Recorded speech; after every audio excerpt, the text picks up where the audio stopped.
Jambo, Kenya farmers, and welcome back to Githua's Coffee Farm. This is your practical guide to successful coffee farming. And first of all, a massive thank you to all our subscribers and loyal viewers.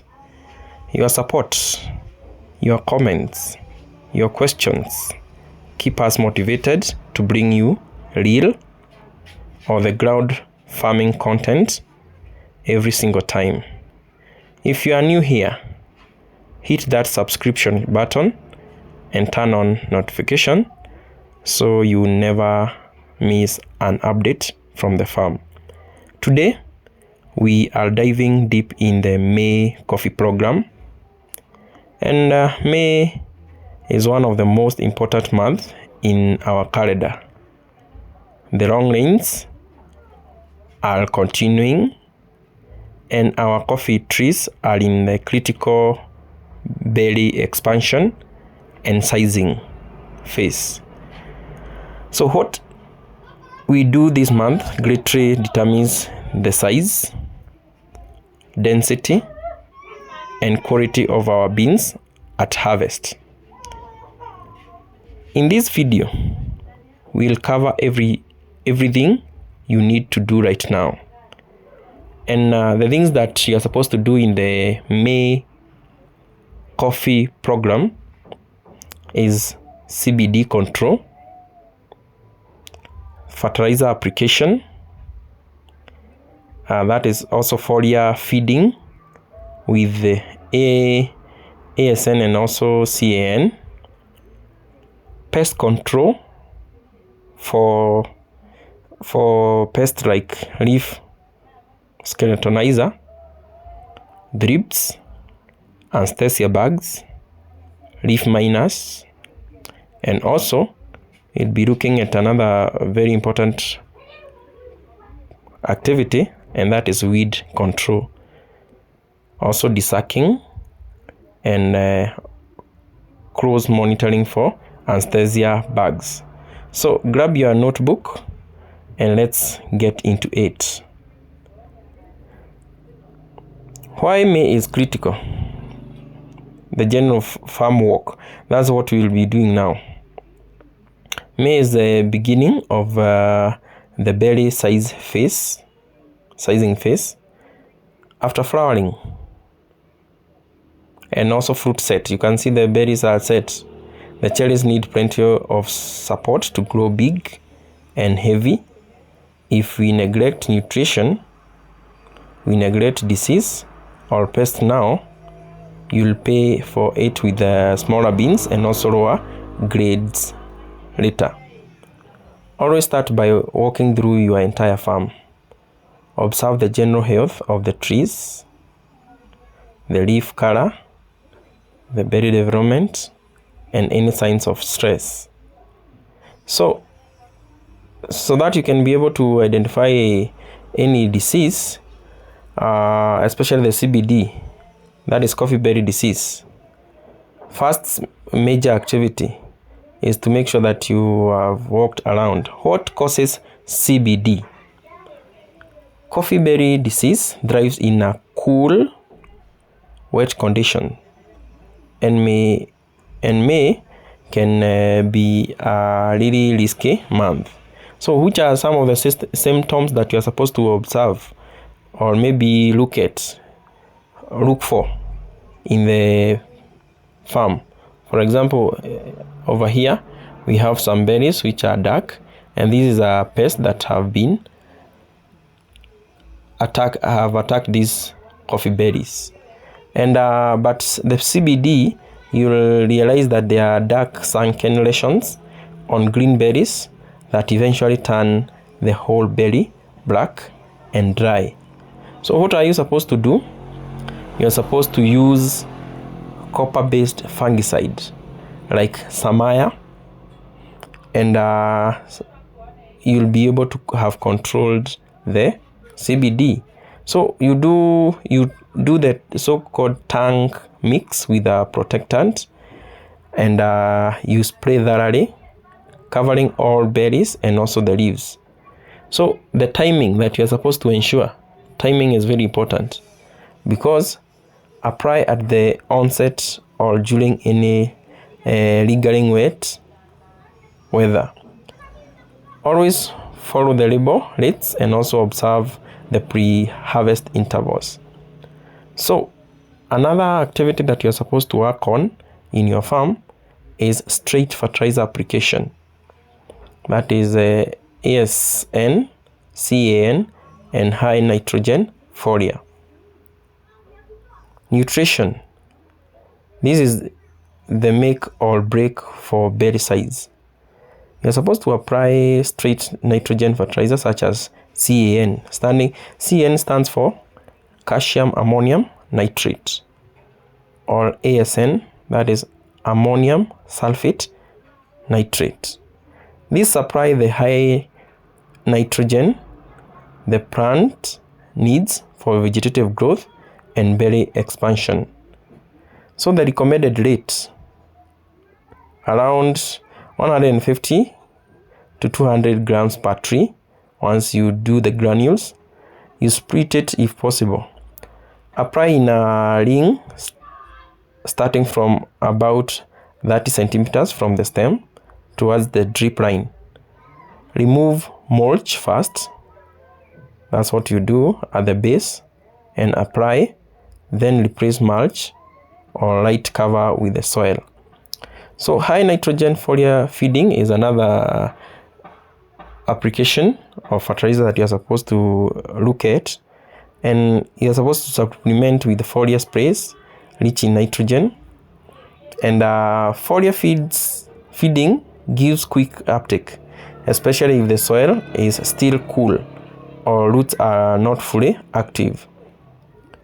You're supposed to spray early in the morning for best absorption.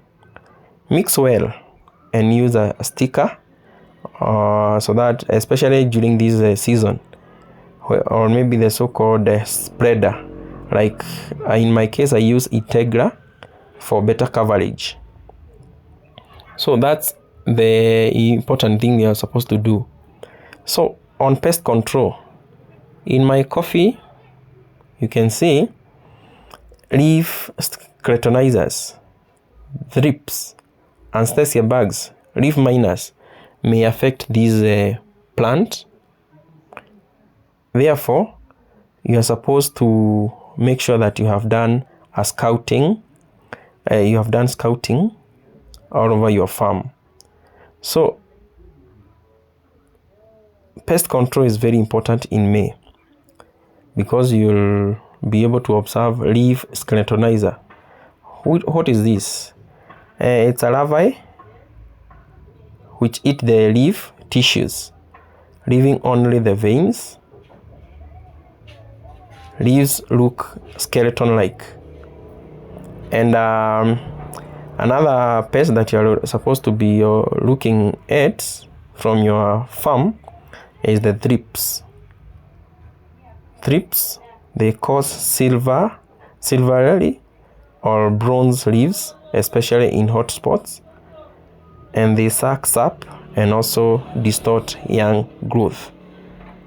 We have also the leaf miners. They create weeding tunnels inside leaves.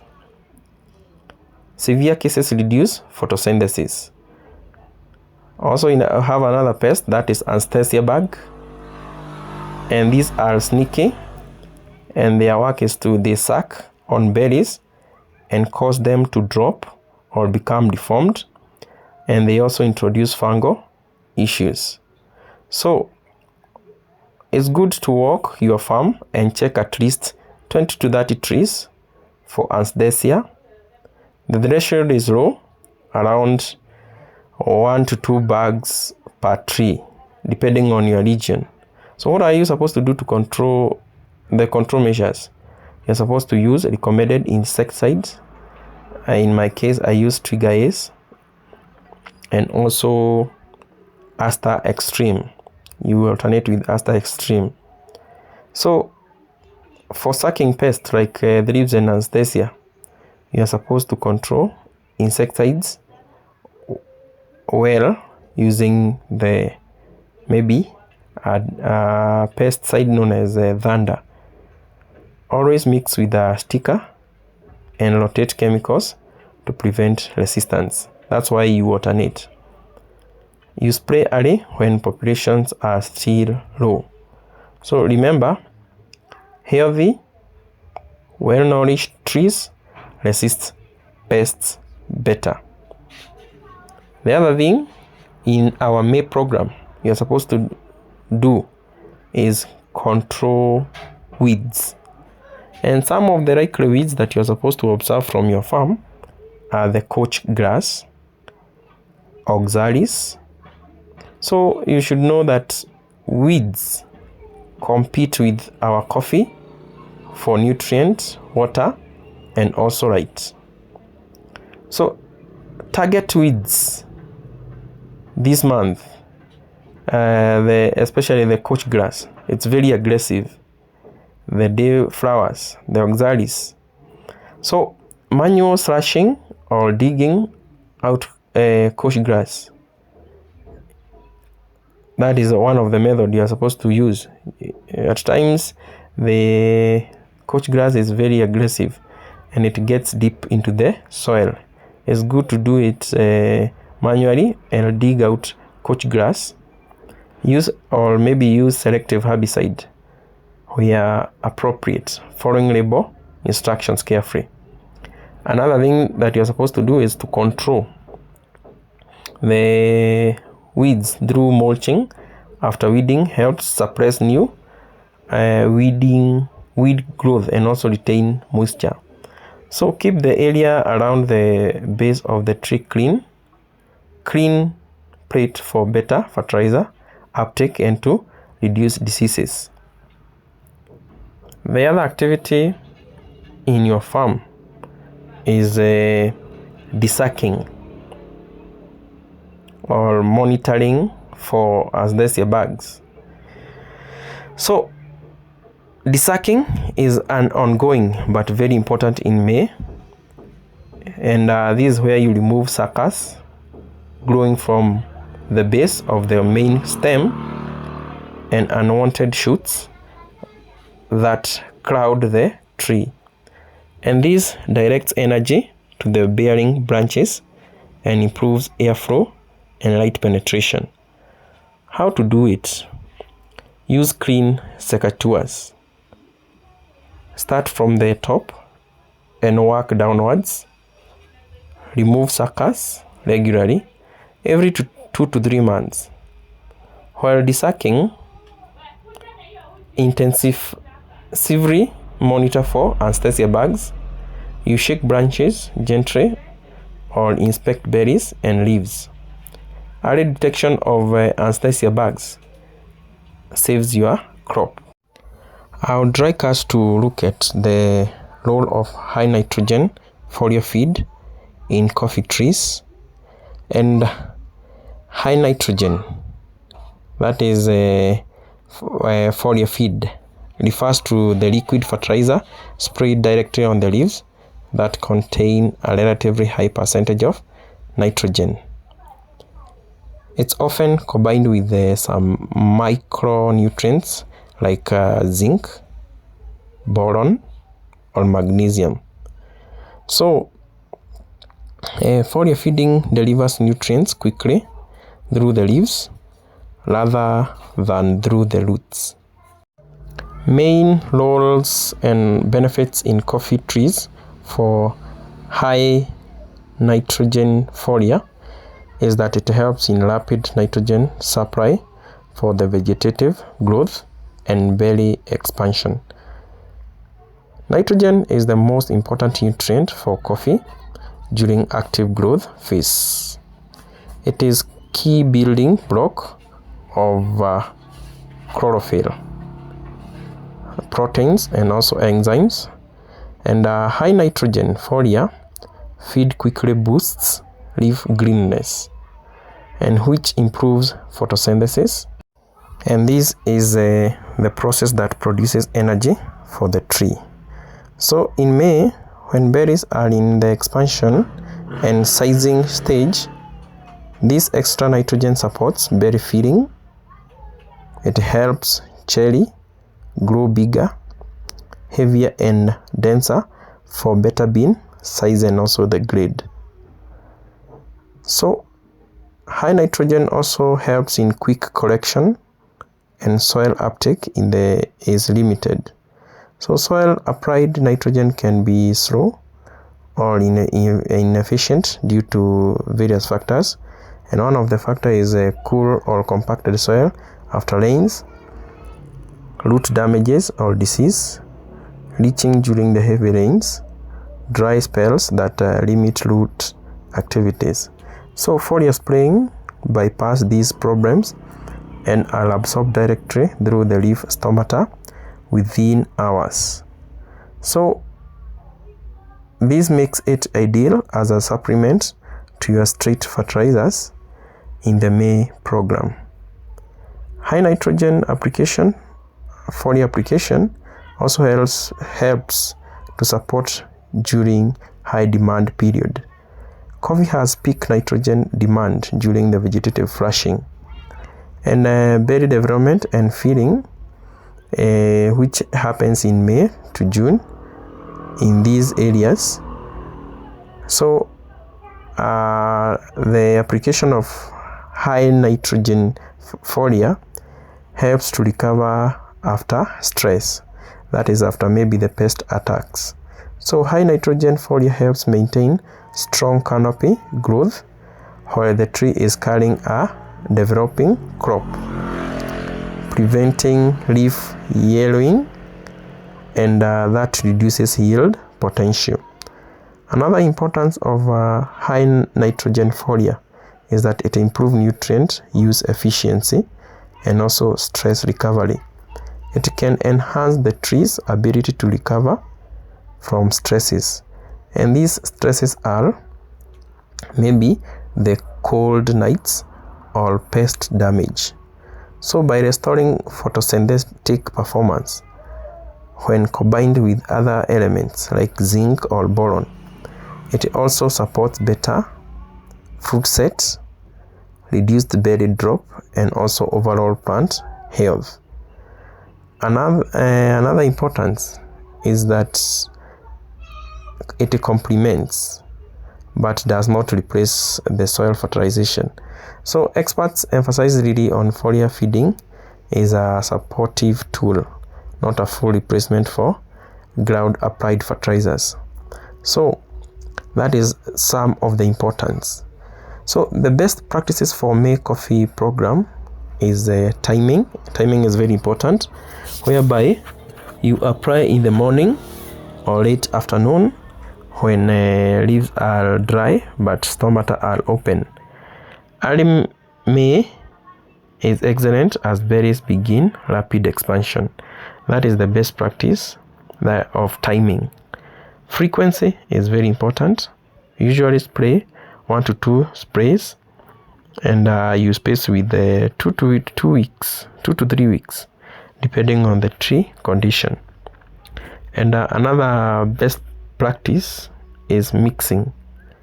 Always add a sticker, especially this time round, or maybe the Splendor. For example, in my case I use Integra for better leaf coverage and absorption. So it's good to avoid spraying during hot midday sun to prevent leaf burn. So one of the caution is do not over apply high nitrogen rate in berry development, as excess nitrogen can sometimes reduce bean quality or delay ripening. Balance is 8 with the potassium for quality fruits. So high nitrogen foliar feeds provides a fast, efficient boost of nitrogen directly to the leaves, and this enhances photosynthesis. It supports vigorous growth and promotes better berry expansion and sizing during these critical months like May. So ultimately contribute to the higher yields and also improve bean quality when used as a smart supplement. Therefore, as we conclude It's very important for you to make sure that you have done the best in your farm, and always make sure that you have scouted. Next time, we'll continue with the farm updates and the next phase of activities. Until then, keep working smart on your farm. This is Githua's Coffee Farm, where we grow coffee the right way. Asanteni sana for watching. See you in the next video. God bless your farm.